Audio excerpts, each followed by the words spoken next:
Hi, my name is Amy Babon, and for Module 6, Current Event, I've chosen to talk about the international oil trading conflict between Saudi Arabia, Russia, and the United States. Some background relating to the oil trade conflict is the oil agreements between Russia and Saudi Arabia's markets went back to 3 years ago with good relations.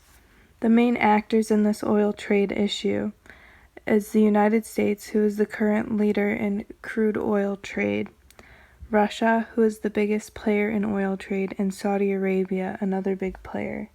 With the outbreak and the insane restrictions on the economy and the effects it's caused on the entire world due to the outbreak of the coronavirus, OPEC, which is the international group similar to like NATO that is made up of oil trading countries, decided to slow production down amidst the crisis. Every actor except for Russia agreed and said that they would slow production, except Russia decided that they should increase production. The intention of this act was to hurt the number one leader in the market, which was the United States. Saudi Arabia, under its new leadership, has been making risky and rash decisions, and now this has become one of the biggest ones that they have taken on so far, by taking Russia's response that they would increase the production as a challenge or opportunity. So they decided not only to increase the production of oil, but they reduced their costs for trade by nearly 30%. Now this power struggle has caused oil prices to be incredibly low. You've probably noticed, if you've been driving, that gas prices are very low right now, which will cause a serious blow to both economies. And Russia, despite their claims of having a cushion of money when threatening Saudi Arabia in this competition that's about to ensue, they have more money in a cushion compared to the global southern country of Saudi Arabia. But Russia, as it's been detected that they may enter a recession if this continues for too long, and this issue has only started about 2 weeks ago as of today, so this is a very new issue, and it's already caused so much backlash and upheaval in this whole coronavirus craziness. And the end results of this are very uncertain and incredibly blurry, because we can't see when the end of this will be, but it has to come soon, or else both of those economies are going to go down pretty hard. Now this topic, this current event relates to Module 6, International Trade, through one of the two main theories. All of these countries are expressing mercantilism, which shares the realism that the belief that each state must protect its own interests at the expense of others. And that's exactly what's happening here. All of these countries are making it clear that they're out for themselves, especially Saudi Arabia and Russia. They don't care what's going to happen to each other's economies. They care about them being on top. And through mercantilism, that expresses the belief that economics should serve politics. That the economy should be the backbone of the country, and that its self-interest is the defining characteristic of it. Because this economic issue is tied so closely with international politics, its backbone is the nationalism that lies underneath each of these countries.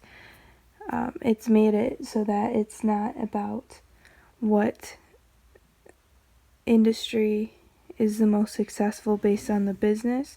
It's based on which country is the most successful and which country has the best businesses within themselves. So nationalism is a strong aspect of mercantilism. Within its self-interest, it's not just the company and it's not just the people, it's the country as a whole. Especially in this issue, we don't specifically call out the individual companies that are accessing this oil.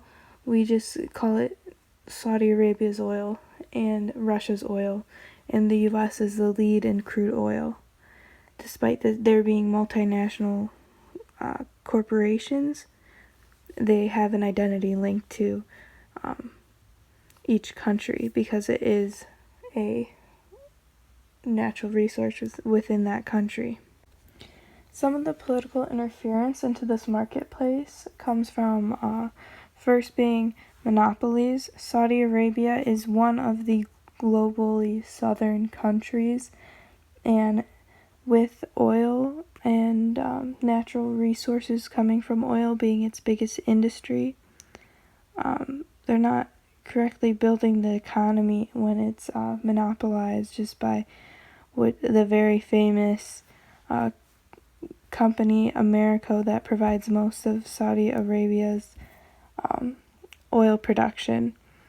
And to have their economy build, they need to build on the natural resources they have, which is part of the step that they're making by challenging Russia currently.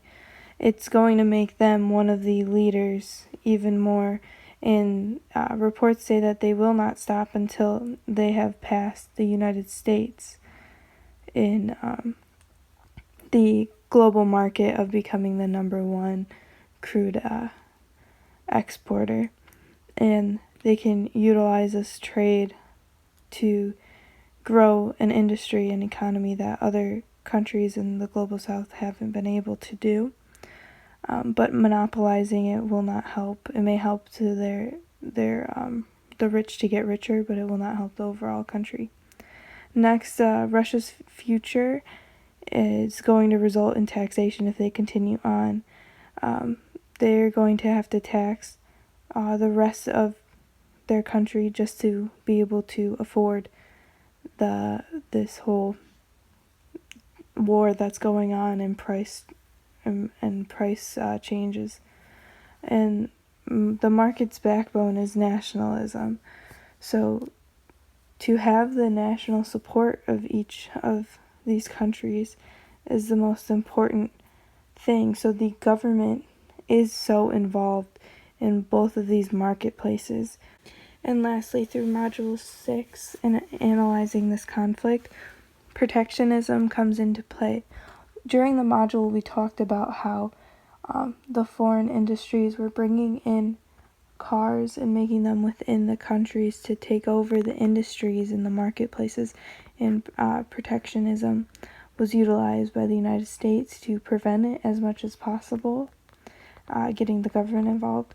But through this, the United States, because they're the main leaders, they regulate international trade so they can maintain on top, which is not necessarily a valid reason to utilize protectionism, but their legal framework over the OPEC and international relations is a big part of why they're on top and plays a part into this issue. That's why Russia originally became a part of this issue and wanted to challenge the United States. Next, Saudi Arabia, instead of utilizing protectionism, they're the country that other countries are going to have to utilize protectionism against. Like when we talked about the foreign car companies coming in, Saudi Arabia is essentially that foreign car company. They're changing the rules, and they're interfering with no real legitimacy except to take over foreign trade. We'll see later how they're going to react to this kind of ambush of the market that Saudi Arabia has placed. And they've laid the foundation for some big changes within the next month up to like the next few years, changing the way oil is handled and who is in charge of it. And that will increasingly benefit Saudi Arabia. And here is my works cited.